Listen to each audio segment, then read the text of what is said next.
तो अब क्या क्या बचा है इस चैप्टर में? इंटरमीडिएट हो गया है, हाँ ठीक है। तो अब हेडिंग डालिएगा, हेडिंग डालना।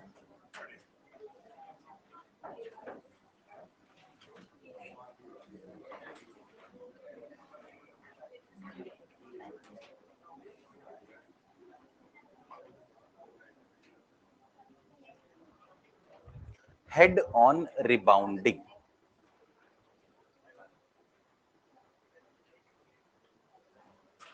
हेड ऑन रिबाउंडिंग, इसमें क्या होता है?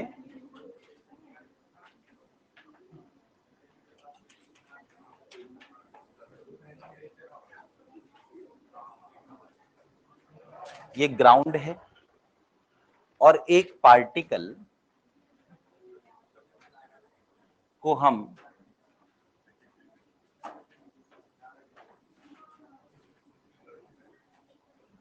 किसी h0 हाइट से ऐसे ड्रॉप कर देते हैं, ठीक है। अब जब ये आ जाओ,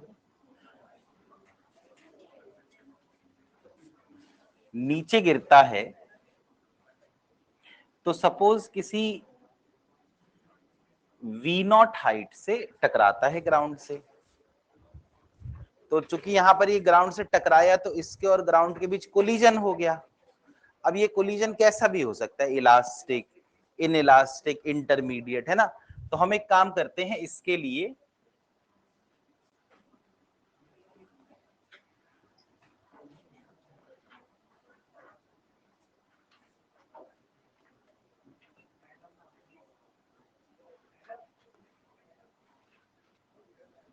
कोफिशिएंट ऑफ रेस्टिट्यूशन ई मान लेते हैं। ये कुछ भी हो सकता है 0 से लेकर 1 के बीच में। तो जब ये पार्टिकल टकराएगा, टकराने के बाद किसी v1 हाइट से ऊपर जाने की कोशिश करे, सॉरी v1 वेलोसिटी से, और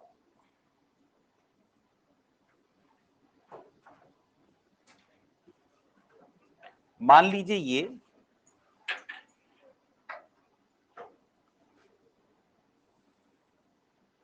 किसी h1 हाइट तक गया, ठीक है। तो हमसे यही पूछते हैं कि बताइए किस वेलोसिटी से वापस आएगा, किस हाइट तक जाएगा, है ना। तो कोलिजन तो हो ही रहा है। कौन सी दो चीजों के बीच हो रहा है कोलिजन? ग्राउंड और बॉल के बीच, है ना। तो अगर आप ग्राउंड को ऑब्जर्वर मान लें तो ई को आप ये लिख सकते हैं, minus final velocity of ball minus final velocity of ground upon initial velocity of ball minus initial velocity of ground. ये था ना relative velocity after collision upon relative velocity before collision. अब कोलिजन के बाद जो बॉल की velocity है वो ऊपर की तरफ v1 है और ग्राउंड की वेलोसिटी 0 है, तो इसको हम लिख सकते हैं v1 माइनस 0 अपॉन कोलिजन के पहले बॉल की वेलोसिटी नीचे की तरफ v0 है और ग्राउंड की वेलोसिटी 0 है।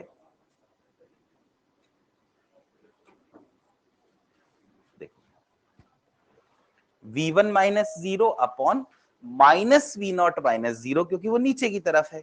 अगर हम इसको सॉल्व करें तो माइनस, ऊपर तो v1 आया और नीचे माइनस v0 आ गया, तो E आ गया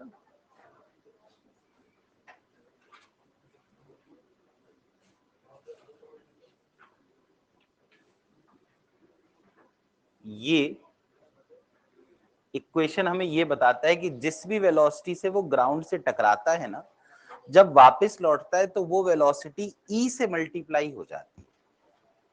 तो अगर मान लीजिए U वेलोसिटी से टकराए तो E U से वापस लौटेगा। 4 मीटर पर सेकंड से टकराए तो वापस लौटेगा 4 इंटू ई से। तो पहले ये वाला पार्ट कॉपी कर लीजिए।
कर लिया कॉपी। जो V1 है वो E इंटू वी नॉट है, यहां पे वही V1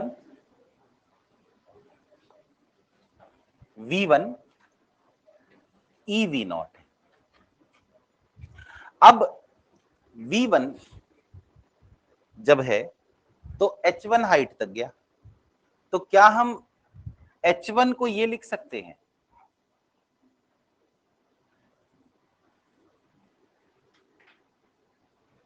क्योंकि अगर u वेलोसिटी से फेंको तो u स्क्वायर बाय 2g तक जाता था, तो v1 से फेंकोगे तो v1 स्क्वायर बाय 2g तक जाएगा।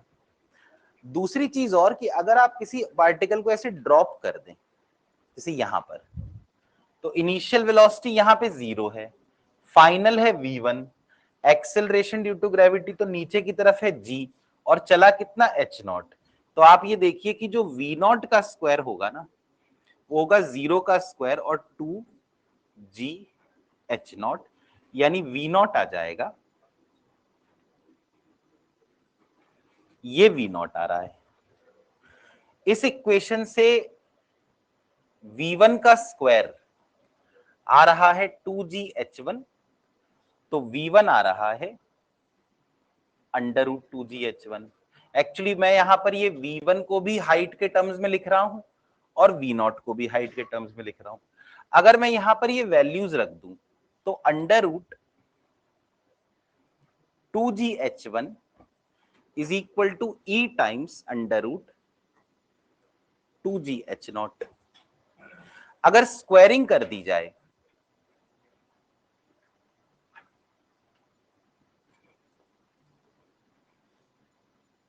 तो 2g और 2g कैंसिल,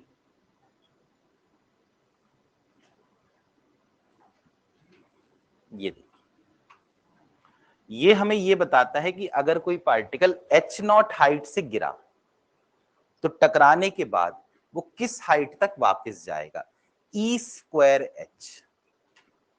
तो वेलोसिटी में क्या है, जिस वेलोसिटी से टकराता है उसमें e मल्टीप्लाई होता है तो बाद वाली वेलोसिटी आ जाती है, लेकिन जिस हाइट से गिरता है उसमें e स्क्वायर मल्टीप्लाई करो तो नई हाइट आ जाती है। तो हाइट निकालने के लिए e स्क्वायर मल्टीप्लाई करें, वेलोसिटी निकालने के लिए e मल्टीप्लाई करें।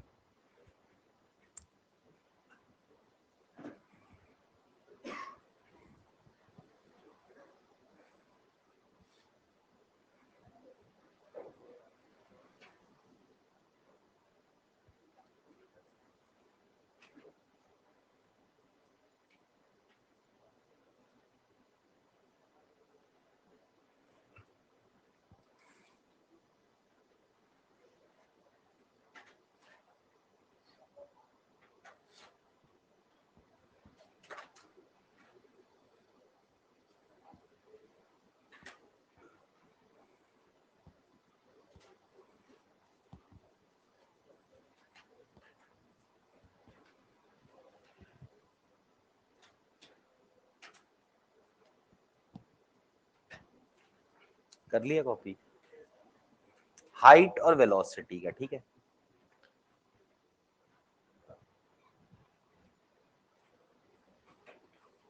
आ जाओ, अब यही सेम डायग्राम है, शुरू में h0 हाइट से ड्रॉप किया था तो टकराया किससे, v0 से, वापस किससे गया, v1 से, किस हाइट तक, h1। यहां पर रुकेगा और रुकने के बाद दोबारा से गिरेगा, तो h1 हाइट से ही गिर रहा है तो वेलोसिटी कितनी हो जाएगी, v1।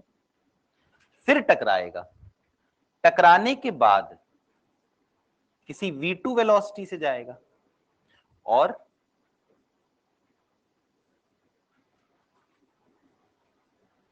किसी h2 हाइट तक जाएगा,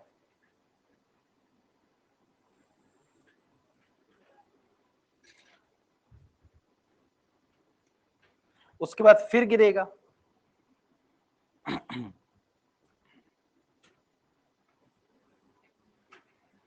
v2 से, और फिर जब ऊपर जाएगा तो v3 से जाएगा, मतलब ये पार्टिकल ना बार बार गिरता जाएगा, अलग अलग वेलोसिटी से वापस लौटता जाएगा और अलग अलग हाइट तक जाता जाएगा। तो जो पहली वेलोसिटी थी v1, ये आपको याद है ना, ई वी नॉट थी। अब सोचिए अगर v1 से गिरे और v2 से वापस जाए, तो क्या हमें v2 को ये लिखना चाहिए, जैसे हमने v0 को लिखा था v1 को लिखा था ई वी नॉट, तो v2 को हम ई v1 लिख सकते हैं। पर v1 तो खुद ही ई वी नॉट है, यानी कि इसको क्या लिख सकते हैं, e into E V not मतलब ई स्क्वायर वी नॉट। अच्छा v3 को हम ई v2 लिख सकते हैं। अब v2 कितना है, ई स्क्वायर वी नॉट, तो ये मल्टीप्लाई करोगे तो कितना आ जाएगा। मतलब आप ये देखिए, जो पहला कोलिजन था उसके बाद वेलोसिटी थी ई वी नॉट, जो दूसरा कोलिजन है उसके बाद वेलोसिटी है ई स्क्वायर वी नॉट, जो तीसरा कोलिजन है उसके बाद है ई की पावर 3 वी नॉट। तो अगर कोई हमसे पूछे कि पांचवें कोलिजन के बाद वेलोसिटी क्या होगी, ई की पावर 5 वी नॉट होगी। तो हम यहां पर लिख देते हैं कि आफ्टर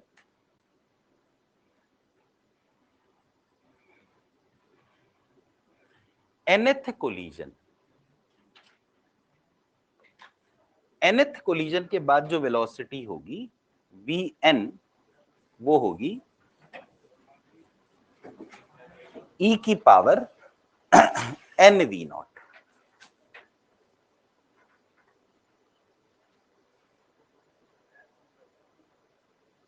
n मतलब नंबर ऑफ कोलिजन हो गया। अच्छा हाइट में क्या है, देखिए h0 हाइट से जब गिरा था तो ई स्क्वायर h0 तक पहुंचा था, मतलब हम ये लिख सकते हैं कि h1 था ई स्क्वायर h0। अब जब h1 से गिरा तो h2 तक पहुंचा, तो h2 को लिख सकते हैं ई स्क्वायर h1, लेकिन h1 तो खुद ही ई स्क्वायर h0 है, तो ई स्क्वायर और स्क्वायर मिला के हो गया ई की पावर 4h0। जब h3 तक पहुंचा तो वो हो सकता है ई स्क्वायर h2, लेकिन h2 खुद ही ई स्क्वायर ई की पावर 4h0 है, तो ये बन गया। ऐसे ही फिर आएगा ई की पावर 8h0, ई की पावर 10h0। तो हम ये कह सकते हैं आफ्टर nth कोलिजन जिस हाइट पर ये पहुंचेगा वो ई की पावर 2n टाइम्स h0 हो जाएगी।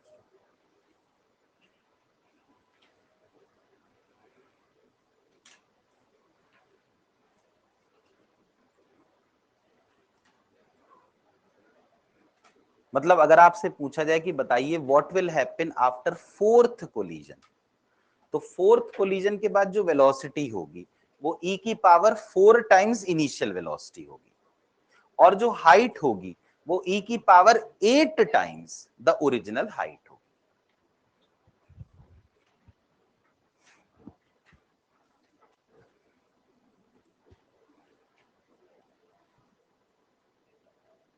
अरे सोनू, तुम्हारे बगल में कोई नहीं बैठा, तो तुम थोड़ा सा इस तरफ खिसक जाओ ना, और जो पीछे सब लड़कियां बैठी हैं ना वो आगे आ जाएं, सबसे लास्ट बेंच पे जो तीनों लोग बैठे हैं।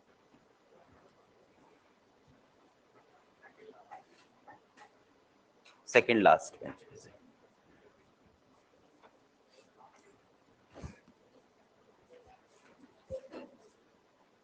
यहां मत बैठो, यहां मत बैठो, तुम इसके पीछे वाली बेंच पे बैठ जाओ।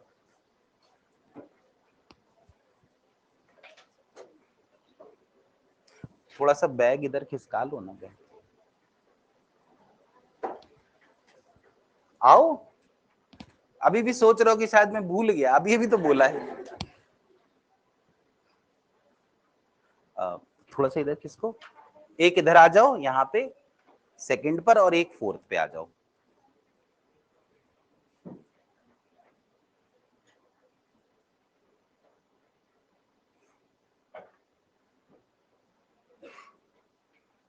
तुम भी आगे आ जाओ, इतना पीछे क्यों बैठ गई जाके।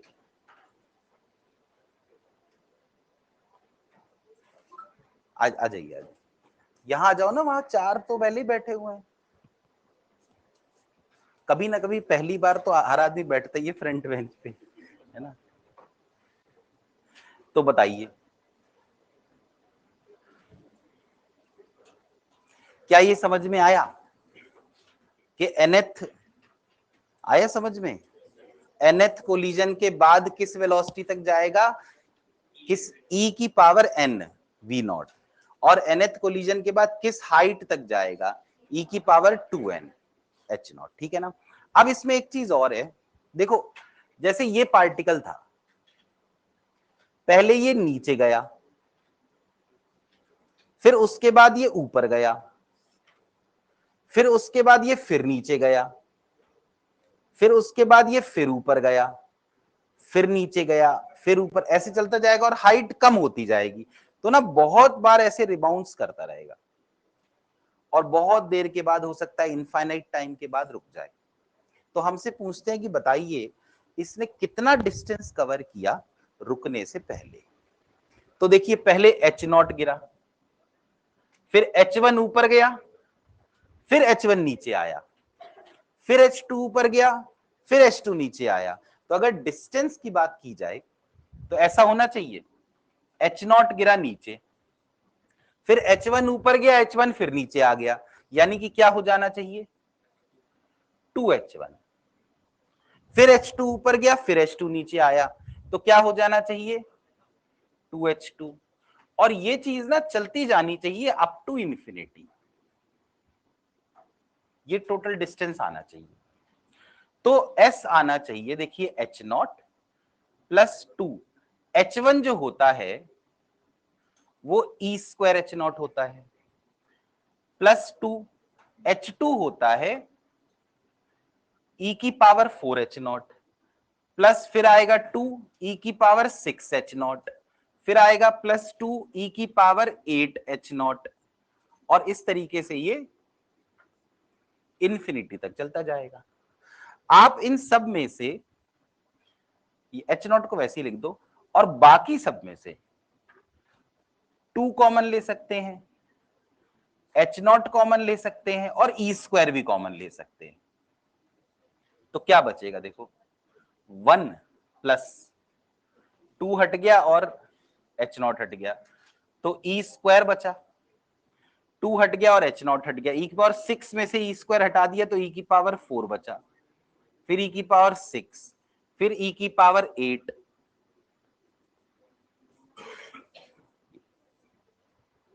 अब ये देखिए ये जो बन रहा है ना 1 प्लस ई स्क्वायर प्लस, यहां आप ऐसा देखिए जैसे पहला नंबर 1 है, अगला नंबर मिल रहा है 1 को किससे मल्टीप्लाई करके ई स्क्वायर से, तो अगला नंबर ई स्क्वायर आ गया। फिर अगला नंबर मिल रहा है ई स्क्वायर को दोबारा ई स्क्वायर से मल्टीप्लाई करके ई की पावर 4, फिर अगला नंबर मिल रहा है ई की पावर 4 को फिर ई स्क्वायर से मल्टीप्लाई करके। तो ये जो चीज है ना, आपने सुना होगा, इसको हम कहते हैं ज्योमेट्रिक प्रोग्रेशन,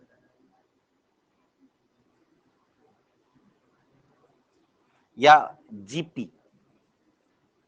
ये जो जीपी होती है इसमें क्या होता है, कोई एक टर्म होता है ए, ये पहला टर्म है, फिर हम क्या करते हैं इसमें कोई एक नंबर मल्टीप्लाई कर देते हैं, जैसे यहां ई स्क्वायर मल्टीप्लाई कर दिया, तो जो नंबर मल्टीप्लाई करते हैं मान लो अपन ने उसको कह दिया आर, तो अगला टर्म बन गया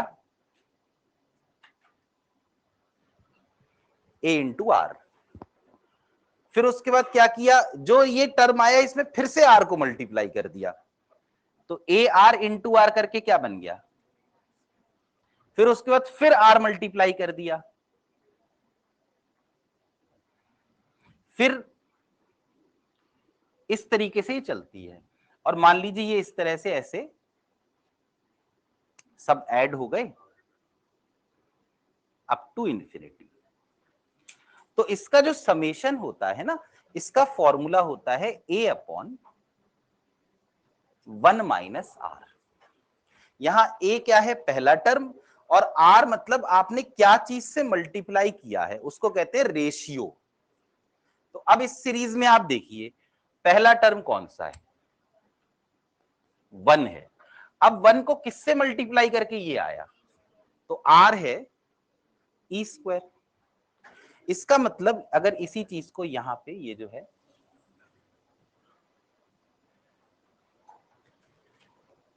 इस चीज को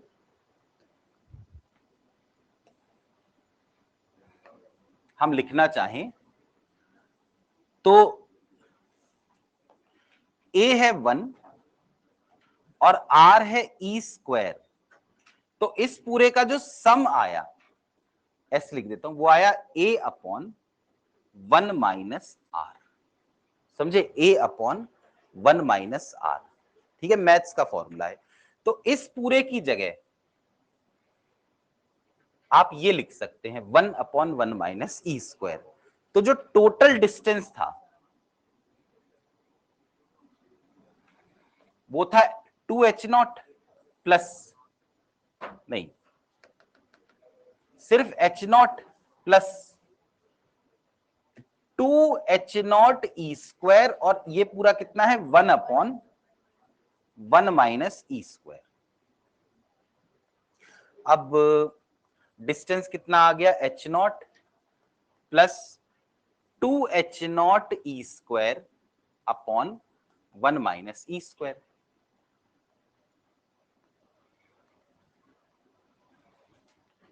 एलसीएम ले लो, 1 माइनस ई स्क्वायर, तो h0 minus h0 E square plus 2h0 E square. कुछ कैंसिल हो जाएगा, ये 2h0 ई स्क्वायर, ये माइनस h0 ई स्क्वायर, तो h0 प्लस, तो ये बन गया h0 और ब्रैकेट में,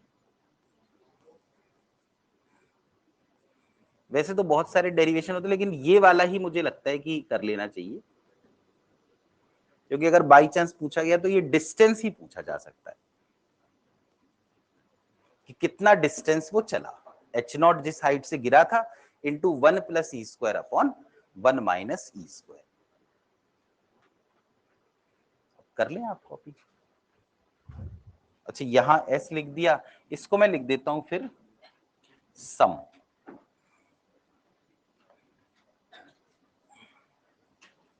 अब सही है।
ये समझ में आया ज्योमेट्रिक प्रोग्रेशन। ये ज्योमेट्रिक प्रोग्रेशन मतलब समझ में भी आना चाहिए, क्योंकि कई बार ऐसे सवाल आ जाता है जीपी का।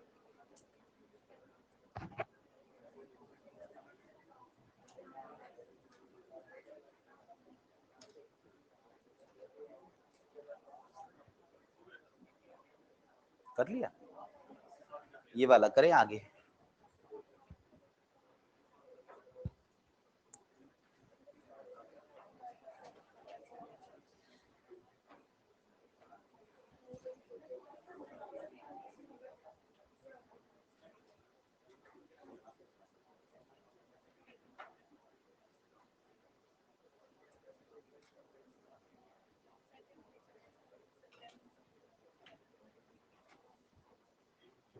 इसका स्विंग भी ऑफ है ना।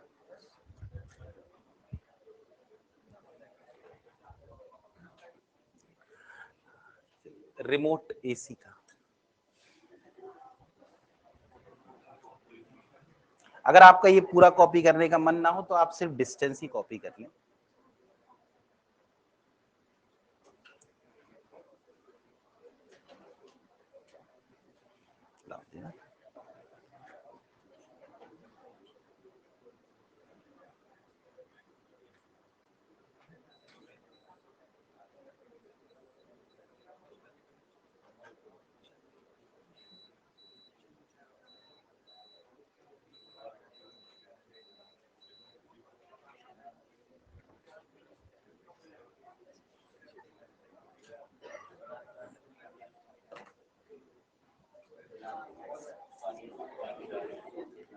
कर लिया इसको कॉपी। अब हेड ऑन रिबाउंडिंग के बाद अगला पॉइंट है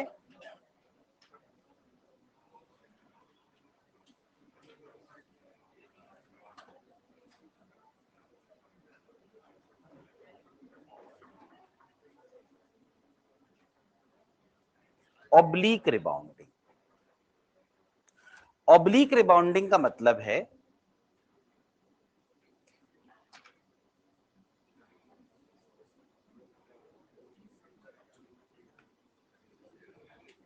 कि एक बॉल या कोई पार्टिकल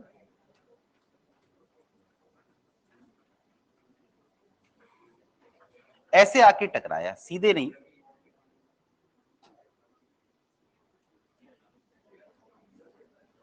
किसी वेलोसिटी u से, और कोई एंगल है थीटा। अब ये जब वापस गया तो ऐसे गया होगा,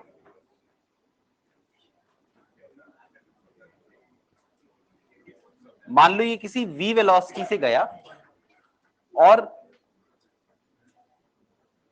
फाई एंगल पे गया। जो कोलिजन हुआ ग्राउंड के साथ, कोई ऐसा जरूरी नहीं है कि परफेक्टली इलास्टिक हो, तो जो कोफिशिएंट ऑफ रेस्टिट्यूशन है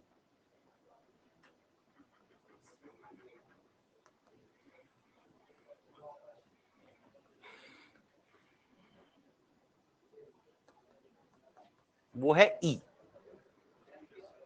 कोफिशिएंट ऑफ रेस्टिट्यूशन E है। अब यहां पर आप एक चीज देखिएगा कि जब ये बॉल यहां पे टकराती है ग्राउंड पे, तो ग्राउंड इस पर जो नॉर्मल रिएक्शन लगाता है वो किस तरफ लगाएगा? ऊपर की तरफ लगाएगा। मतलब जो ग्राउंड ने फोर्स लगाई वो वाई एक्सिस के अलोंग लगाई ना, एक्स में तो नहीं लगाई। इसका मतलब कि ये जो बॉल है इस पर जो फोर्स अगर लगी वो वाई में लगी, तो सिर्फ वाई कंपोनेंट ही चेंज होना चाहिए ना। अगर एक्स में फोर्स ही नहीं लगी तो एक्स कंपोनेंट चेंज क्यों होगा? तो हम क्या करते हैं, हम वेलोसिटी का शुरू में एक्स और वाई कंपोनेंट निकालते हैं, बाद में निकालेंगे, और फिर हम कहेंगे कि चूंकि एक्स में फोर्स नहीं लगी तो जो एक्स कंपोनेंट स्टार्टिंग में वही एक्स कंपोनेंट बाद में। मतलब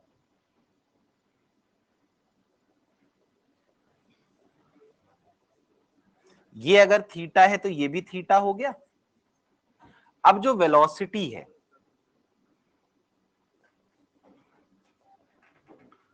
एक इधर u cos थीटा हो गई और एक यहां पर हो गई u sin थीटा। जैसे ये है v और ये फाई, तो ये फाई है, तो वेलोसिटी का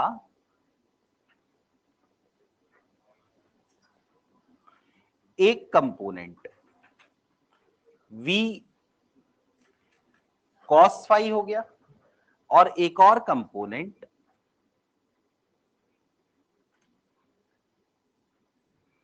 v sin फाई हो गया। तो कौन से कंपोनेंट हैं जो x एक्सिस में है? शुरू में कौन सा कंपोनेंट है x के अलोंग? u sin theta. बाद में कौन सा है x के अलोंग? v sin phi. तो x में चूंकि फोर्स नहीं लग रही तो x वाले कंपोनेंट बराबर होंगे। मतलब हम यहां लिख सकते हैं कि v sin phi is equal to u sine theta. लेकिन y वाले बराबर नहीं होंगे क्योंकि y में फोर्स लग रही है। तो y में ये देखिए, y में शुरू में जो वेलोसिटी है ना वो नीचे की तरफ है, कितनी है u cos थीटा, और बाद में ऊपर की तरफ है, कितनी है v cos फाई। अभी अभी हमने जब पिछला केस किया था तो हमने कहा था कि जिस भी वेलोसिटी से टकराता है ऐसे, उसको e से मल्टीप्लाई करके ये वाली वेलोसिटी आ जाती है। मतलब अगर u cos थीटा से टकरा रहा था तो कायदे से जो वेलोसिटी ऊपर की तरफ आनी चाहिए वो eu cos थीटा आनी चाहिए, लेकिन आ कितनी रही है v cos फाई। तो ये लिखा जा सकता है कि जो v cos फाई है ना बाद में, वो होना चाहिए eu cos थीटा। अब अगर आपको वेलोसिटी चाहिए, फाइनल वेलोसिटी, तो आपको इनको स्क्वायर करके ऐड कर देना चाहिए। तो हम यहां लिखते हैं squaring and adding.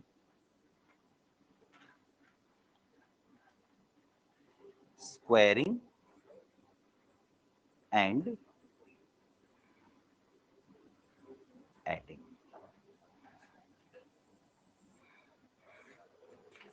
V square sine square phi plus v square cos square phi. अगर आप इन दोनों को स्क्वायर करके ऐड कर रहे हैं तो वी स्क्वायर कॉमन आ गया, और sine square phi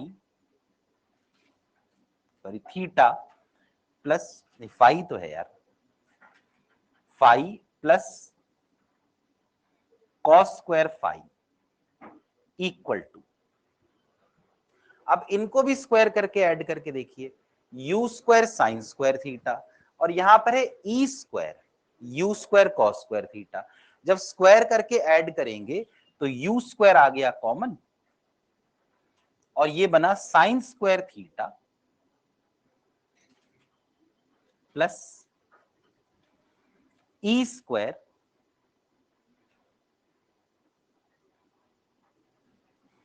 cos square theta.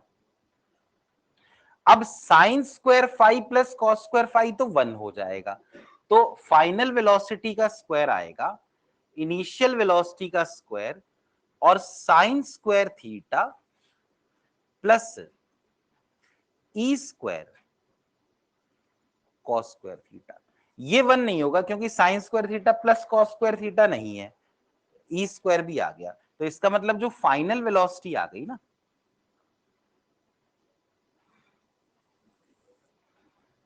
वो आ गई इनिशियल वेलोसिटी और साइन स्क्वायर थीटा प्लस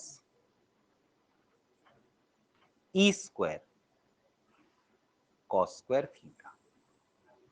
ये फॉर्मूला अपने को याद रखना है, v is equal to,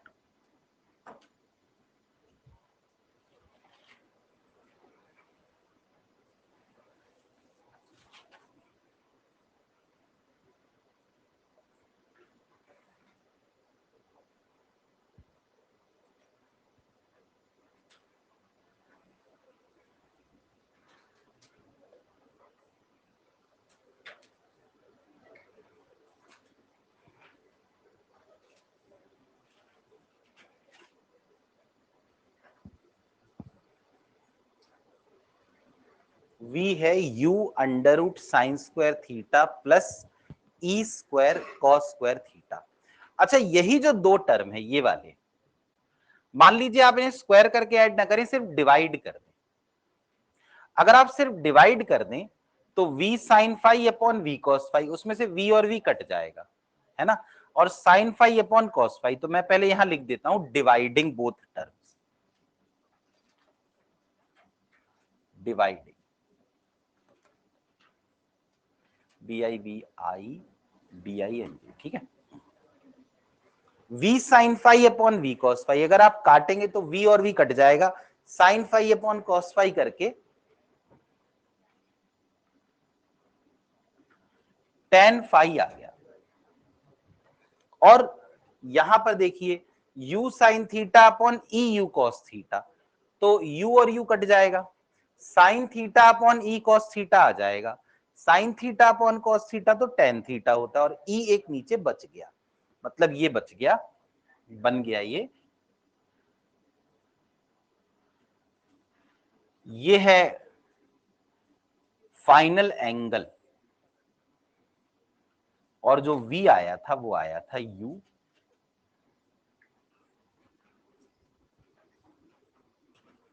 sign square theta plus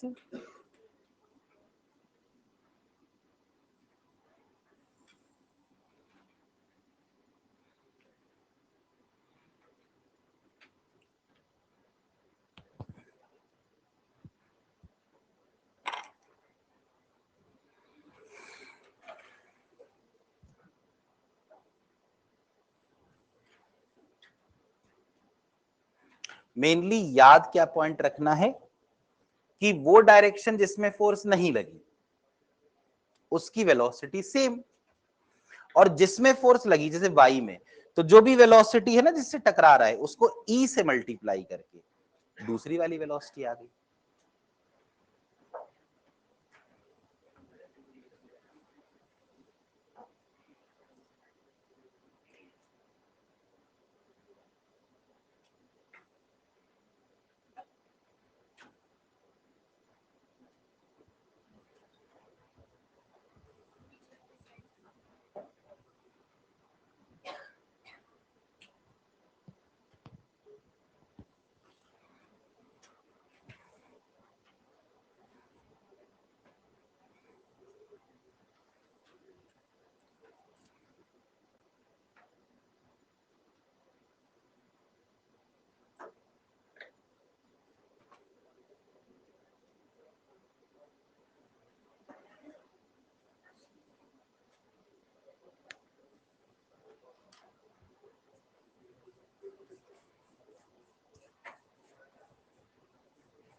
ये वाला समझ में आ गया? अच्छा, और ये वाला, इसी को हम क्या करते हैं, ये जो दो इक्वेशन है ना,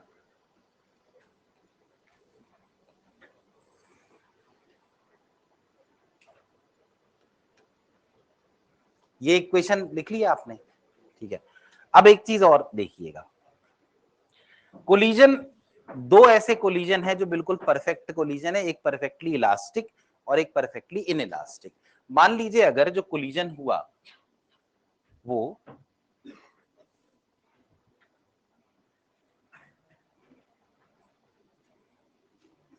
परफेक्टली इलास्टिक कोलिजन हुआ, जो रिबाउंडिंग वो परफेक्टली इलास्टिक हुई, तो ई क्या हो जाएगा? अब यहां पर हमें क्या करना है, ई को 1 रखना है। तो देखिए जब आप 1 रखेंगे तो tan फाई क्या होगा, tan थीटा अपॉन ई अपॉन 1, तो tan फाई बनेगा tan थीटा, इसका मतलब फाई बनेगा थीटा। और यहां पर अगर आप ई रखते हैं 1, तो sine square theta plus 1 into cos square theta, तो sine square theta plus cos square theta भी 1 हो गया। तो इस केस में जो v हो जाएगा ना, मतलब ये हुआ अगर परफेक्टली इलास्टिक कोलिजन हुआ। परफेक्टली इलास्टिक कोलिजन ना तब होता है जब ग्राउंड बिल्कुल हार्ड हो, ठीक है। जैसे कि ये देखो सीमेंटेड फ्लोर है, तो इस पे परफेक्टली इलास्टिक कोलिजन हो सकता है। जितना हार्ड आप इस ग्राउंड को बना पाएंगे उतना ही परफेक्टली इलास्टिक होने के चांसेस हैं। मतलब ये कि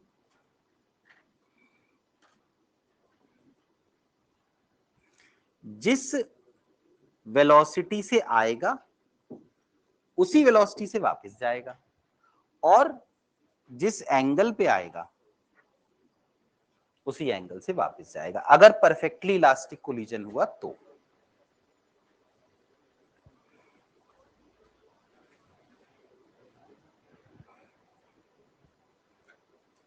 लेकिन ऐसा भी हो सकता है कि परफेक्टली इनइलास्टिक कोलिजन हो। अगर मान लीजिए परफेक्टली इनइलास्टिक कोलिजन हुआ, परफेक्टली इन इलास्टिक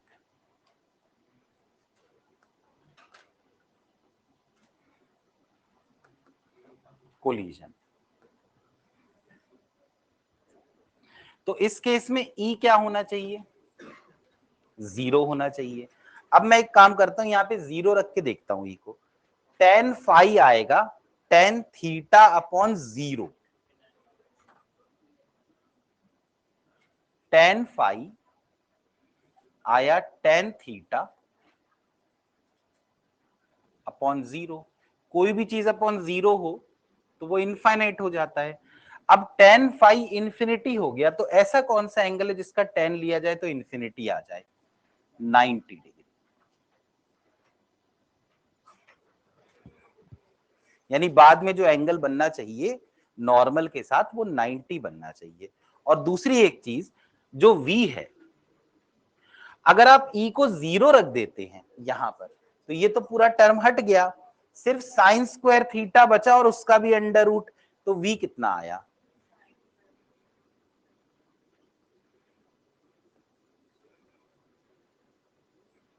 इसका मतलब क्या हुआ?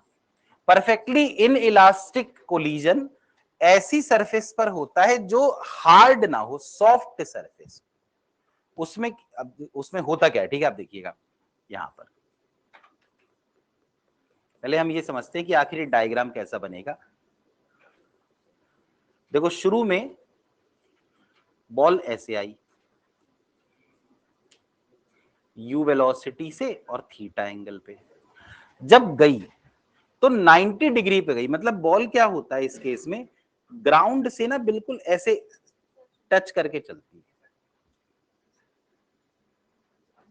और किससे चलती है? u sine theta. तो इसमें क्या होता है कि बॉल ग्राउंड से ऊपर ही नहीं उठती, ग्राउंड से चिपक जाती है और ऐसे चलती है। ठीक है। तो आपने कई बार देखा होगा ना, एक हर मैच से पहले वो दिखाते हैं पिच रिपोर्ट, है ना। तो वो पिच रिपोर्ट में ऐसा दिखाते हैं यहाँ पे घास है, यहाँ पे नहीं है, यहाँ पे। तो वैसे इसका मतलब क्या है यार? अगर घास है चाहे नहीं है, इससे क्या मतलब पिच पे, है ना। तो हाँ, तो उसमें होता क्या है कि एक्चुअली ना जो बॉलर होता है ना वो जानबूझ के ऐसी ऐसी जगह पे बॉल गिराता है जहां ग्राउंड हार्ड ना हो, क्योंकि उस केस में क्या होगा कि जब बॉल गिरेगी ना तो वो वापस उठेगी नहीं। तो इसीलिए आपने देखा होगा कई बार ना ऐसे बैट्समैन जाके ऐसे ठोक रहा होता है कुछ कुछ जगहों को, है ना। वो ऐसे कोई स्टाइल मारने को नहीं ठोक रहा होता, वो सही में जहां उसे लगता है ना यार यहाँ पे वैसा ग्राउंड है, उसको ठोक के हार्ड कर रहा होता है। हार्ड करने से फायदा ये होता है कि जैसे गिरेगी ना बॉल वैसे ही वापस आएगी। आया समझ में लॉजिक? ठीक है, तो ये कर लीजिए कॉपी।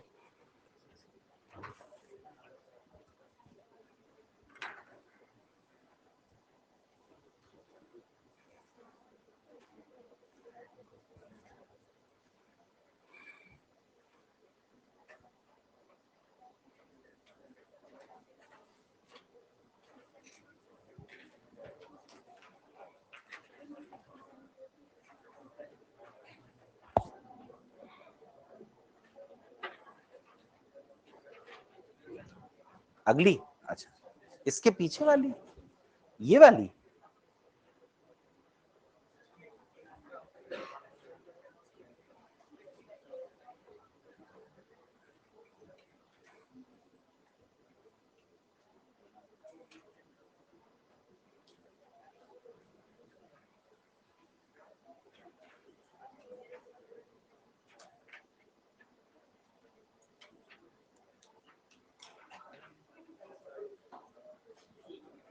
ये वाला कर लिया कॉपी, और ये है सेकंड केस, ये वाला।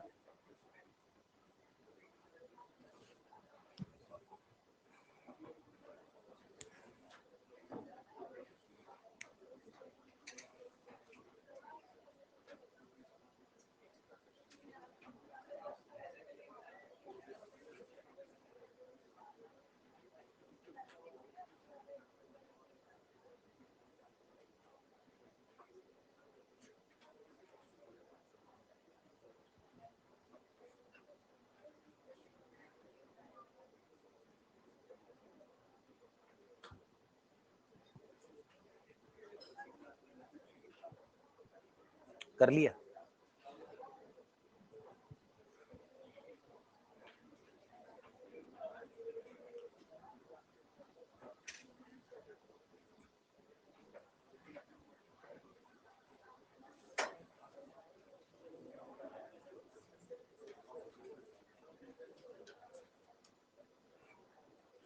हो गया हो तो बताओ।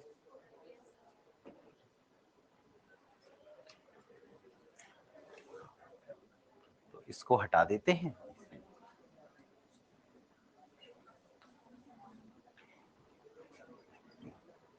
अब इसके बाद अगला एक और टॉपिक है, कोलिजन का लास्ट पॉइंट है।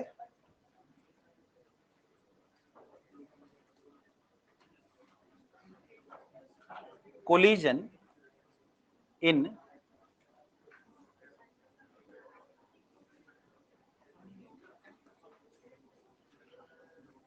To dimensions. Collision in to dimensions. देखो इसमें क्या होता है,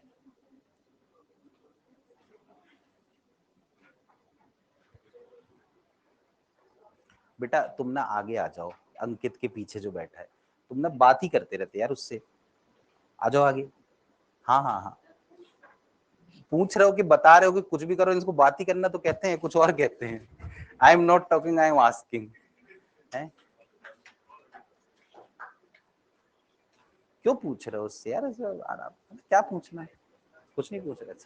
देखिए ये एक ऑब्जेक्ट है जिसकी वेलोसिटी कुछ u1 है और इसका मास m1 है, और एक दूसरा ऑब्जेक्ट है जिसका मास m2 और वेलोसिटी u2।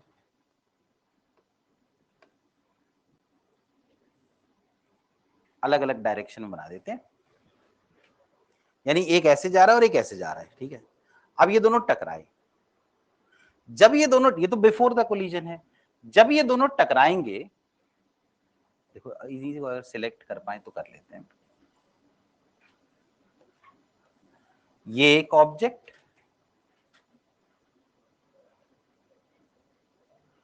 ये दूसरा,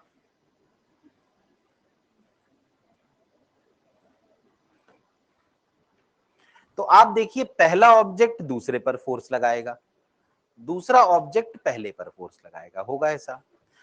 जो फोर्स लगेगी वो ऐसे लगेगी,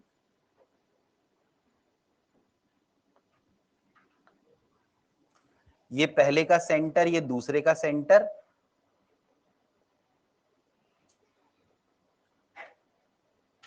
ये एक लाइन है ना। पहले ऑब्जेक्ट, और यहां यहीं पे टच कर रहे हैं, है ना। पहले ऑब्जेक्ट ने दूसरे ऑब्जेक्ट को धक्का दिया होगा, ऑब्वियसली नॉर्मल रिएक्शन है ना, तो ऐसी फोर्स लगाई होगी, देखो।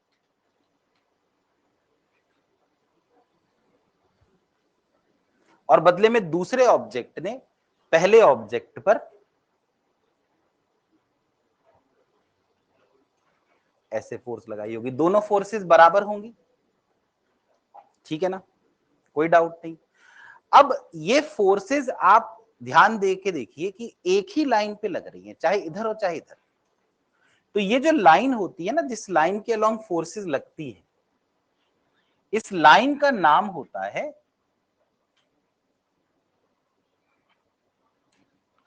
लाइन ऑफ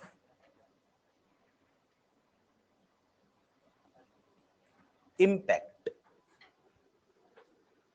क्योंकि इस लाइन के अलोंग ही फोर्सेस लग रही हैं, तो जो वेलोसिटी चेंज होगी वो इसी लाइन के अलोंग होगी। इसका यह भी मतलब है कि इस लाइन के परपेंडिकुलर डायरेक्शन में फोर्स नहीं लग रही,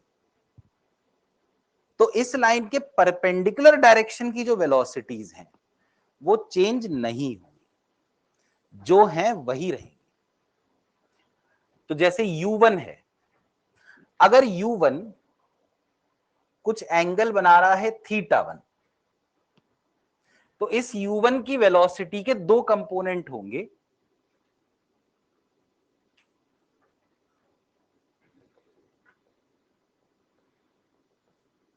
एक होगा u1 cos θ1 और एक और होगा u1 sin θ1। क्या आप मुझे बता सकते हैं कौन सा कंपोनेंट बदलना चाहिए और कौन सा नहीं बदलना चाहिए? u1 sin θ1 नहीं बदलना चाहिए। क्यों नहीं बदलना चाहिए? क्योंकि ये उस ग्रीन वाली लाइन जो लाइन ऑफ इंपैक्ट है उसके परपेंडिकुलर है। लेकिन बदलना चाहिए u1 cos θ1 क्योंकि उसी डायरेक्शन में फोर्स लग रही है। इसी तरह से ये जो u2 है, मान लीजिए ये एंगल बना रहा है θ2, तो इसका एक कंपोनेंट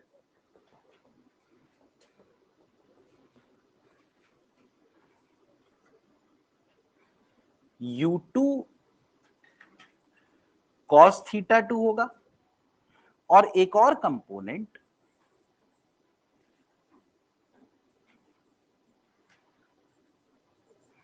u2 sin θ2 होगा। ये बताइए कौन से कंपोनेंट चेंज होने चाहिए और कौन से नहीं चेंज होने चाहिए? sin θ2 नहीं चेंज होना चाहिए, cos θ2 चेंज होना चाहिए। ठीक है, अब चेंज करते हैं, जो कंपोनेंट चेंज होने चाहिए उन्हें चेंज करते हैं हम। u1 cos θ1 दिख रहा है आपको? जो पहले पार्टिकल पे नॉर्मल रिएक्शन लग रहा है वो लग रहा है इधर, जबकि पहले पार्टिकल की वेलोसिटी है इधर। तो ये नॉर्मल रिएक्शन इस वेलोसिटी को बढ़ाएगा कि कम करेगा? कम करेगा, है ना। मतलब कि जो ये पहला पार्टिकल है, इस पहले पार्टिकल की ये लाइन ऑफ इंपैक्ट थी, इस पहले पार्टिकल की एक वेलोसिटी जो इधर थी u1 sin θ1, वो तो वैसी की वैसी ही बनी रहेगी। लेकिन जो u1 cos θ1 था ये बदला और बदल के कम हो गया क्योंकि फोर्स लगी उल्टे डायरेक्शन में। तो इस कंपोनेंट को मैं छोटा बना देता हूं, v1। समझे क्यों छोटा बनाया u1 cos θ1 से, है ना। जबकि जो दूसरा है, अगर आप उस सेकंड वाले पार्टिकल को देखें तो u2 sin θ2 तो सेम रहेगा, u2 cos θ2 नीचे लग रहा है और इस पर जो नॉर्मल रिएक्शन लग रहा है वो भी नीचे लग रहा है।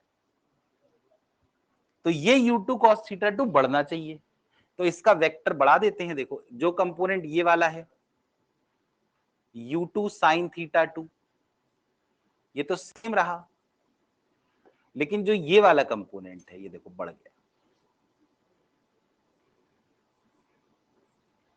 तो अगर आप फाइनल वेलोसिटीज देखें ना दोनों का रिजल्टेंट, तो पहले पार्टिकल की वेलोसिटी ऐसे आ रही है, ऐसे, और दूसरे की वेलोसिटी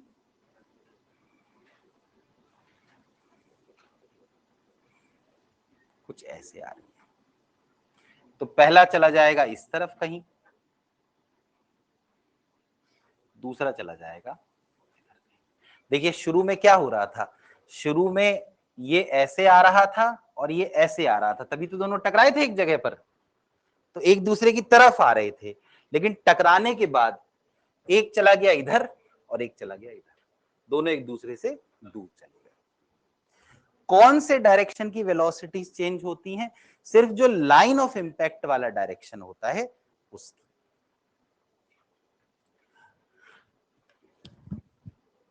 कुछ समझ में आया?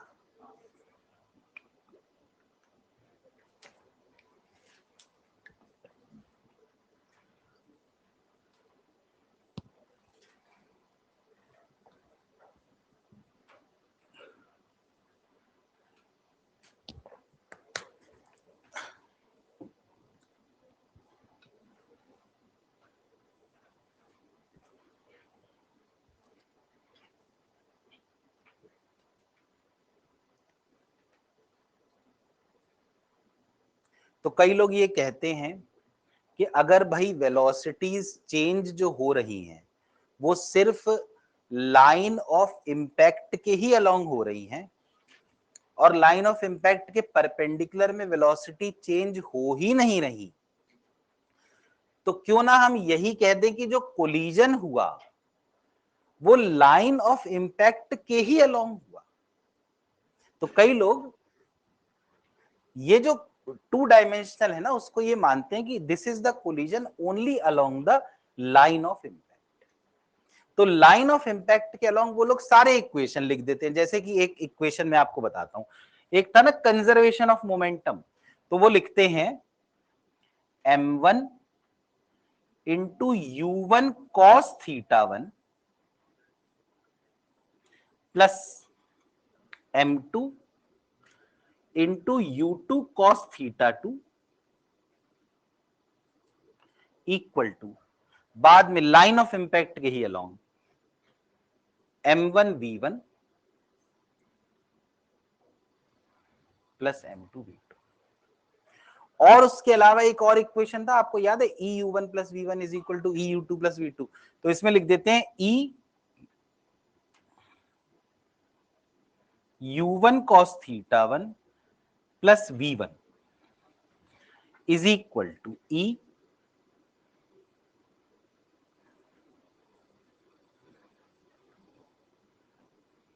u2 cos theta 2 plus v2।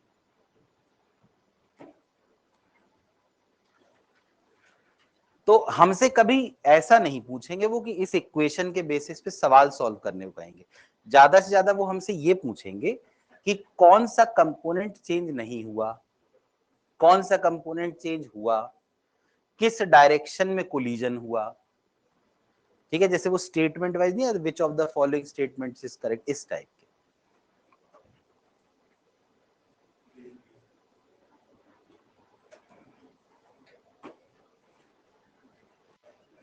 लेकिन एक स्पेशल कोलिजन होता है परफेक्टली इलास्टिक कोलिजन, है ना। उसमें क्या होता है, एनर्जी हमेशा कंजर्व रहती है। पर मैंने आपको कहा था कि वो जो इक्वेशन होता है ना हाफ m1 u1 वो उसको कभी यूज मत करना, ठीक है। अगर परफेक्टली इलास्टिक कोलिजन हो और दोनों पार्टिकल्स का मास सेम हो, तो क्या होता था उस केस में, वेलोसिटीज एक्सचेंज हो जाती थी। अगर जिसकी u1 थी उसकी u2 हो जाती थी, जिसकी u2 थी उसकी u1 हो जाती थी। लेकिन याद रखिएगा, अगर कोलिजन 2 डायमेंशन वाला हो तो फिर सिर्फ कौन से लाइन के अलोंग ही कोलिजन माना जाता है, लाइन ऑफ इंपैक्ट के अलोंग। ठीक है, तो मैं यहां पर एक पर्टिकुलर केस और लिखता हूं, बस ये लास्ट पॉइंट है।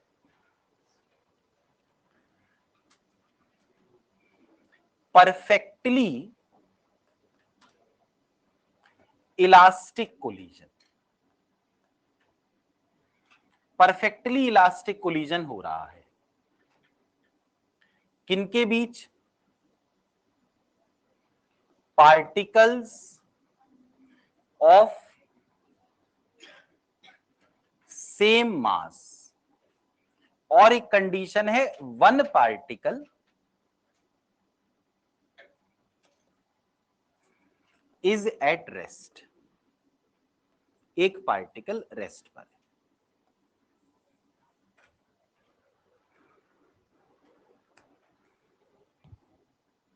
ये देखो, ये एक पार्टिकल है, इसकी वेलोसिटी u है, और ये जाकर किसी पार्टिकल से टकराता है, वो दूसरा पार्टिकल रुका हुआ है। जो कोलिजन होता है वो परफेक्टली इलास्टिक है, ठीक है, मास दोनों का सेम है। तो ये यहां पे टकराया, देखिए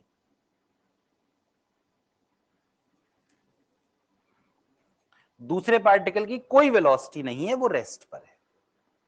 तो पहले हम लाइन ऑफ इंपैक्ट बना दें, क्योंकि कोलिजन तो उसी के अलोंग होगा।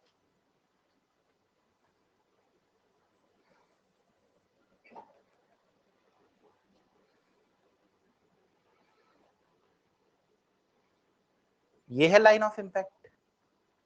अब दूसरे पार्टिकल के पास तो कोई वेलोसिटी है ही नहीं, सिर्फ वेलोसिटी किसके पास है, पहले पार्टिकल के पास। तो जो भी वेलोसिटी है, मान लो वो लाइन ऑफ इंपैक्ट के साथ कुछ थीटा एंगल बना रही है, तो इस वेलोसिटी के दो कंपोनेंट होने चाहिए।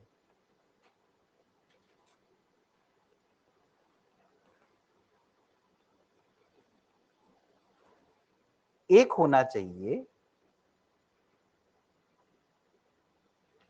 u cos थीटा, और एक और होना चाहिए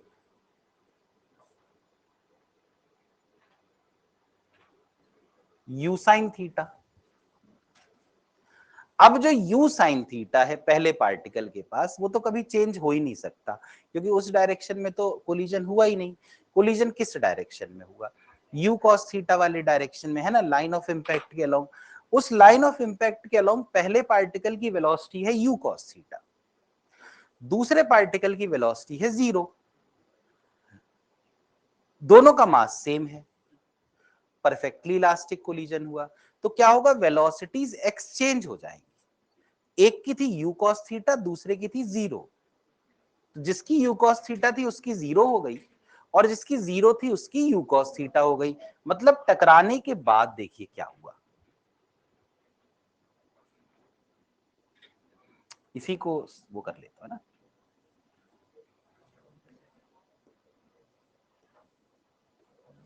देखो टकराने के बाद क्या हुआ।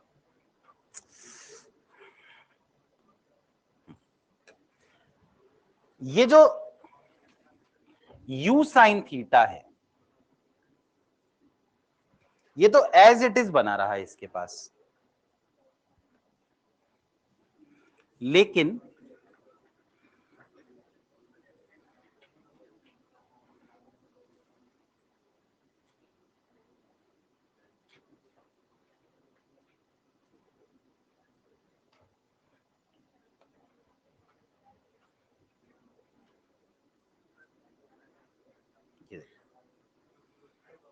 u cos थीटा इस पे बना रहा, सॉरी u sin थीटा।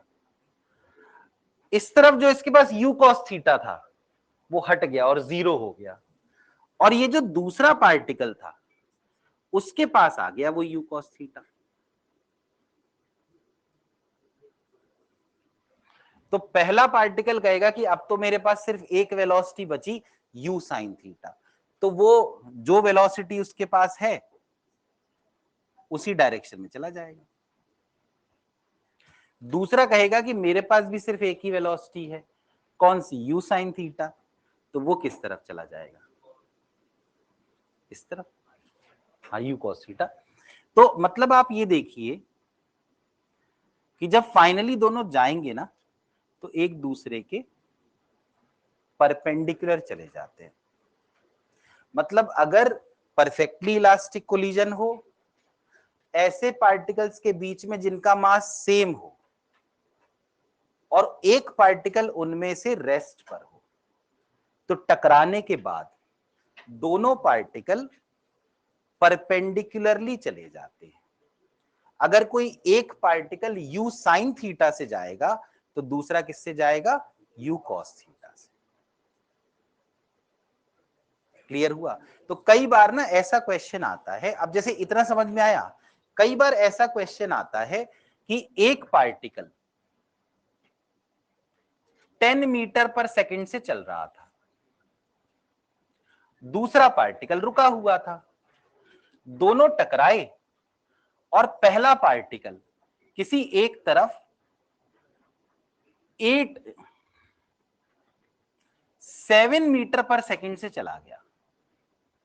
तो बताओ जो दूसरा पार्टिकल है, ये तो कंफर्म है ना वो ऐसे जाएगा, किस वेलोसिटी से जाएगा? क्वेश्चन समझ में आया? तो हम कहेंगे कि देखो, शुरू में जो वेलोसिटी है अगर वो u है, तो बाद में एक की u cos थीटा होगी, दूसरे की u sin थीटा होगी। तो ये जो शुरू में वेलोसिटी है 10, वो u है। अब 7 को आपकी जो मर्जी, आपको u cos थीटा मानना है वो मान लीजिए, u sin थीटा मानना है वो मान लीजिए। सपोज मैं इसको मान लेता हूं u cos थीटा, तो यहां से u तो 10 है, तो cos थीटा कितना आ गया? 7/10। अगर ये cos थीटा है, तो आपने सुना है कि sin थीटा होता है √1 माइनस cos स्क्वायर थीटा। तो sin थीटा कितना हो जाएगा? √1 माइनस 49/100, यानी ये आ जाएगा √51/10। तो पहला पार्टिकल u cos थीटा से गया था, तो दूसरा किससे जाएगा? यू साइन थीटा से, यू कितना है 10, साइन थीटा है, ये दोनों को मल्टीप्लाई करेंगे तो दूसरा किससे जाएगा। ठीक है, कोई जरूरी नहीं कि वो एंगल दें, पर आप खुद ही मान सकते हैं। तो कोलिजन वाला पार्ट खत्म हो गया। ठीक है ना, सारे पॉइंट हो गए। हाँ मान सकते हो, अगर साइन थीटा मानो तो साइन थीटा मिल जाएगा 7/10, तो दूसरा फिर यू कॉस थीटा से चल रहा होगा, तो कॉस थीटा क्या होता है √1 माइनस साइन स्क्वायर थीटा, तो कॉस थीटा की वैल्यू वो आ जाएगी।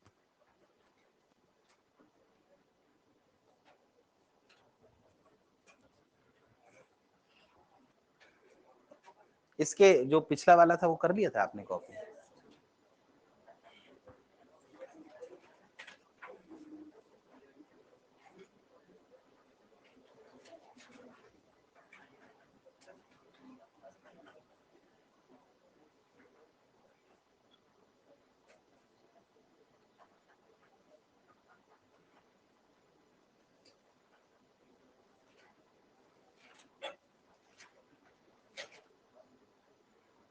तो हो गया क्या टाइम?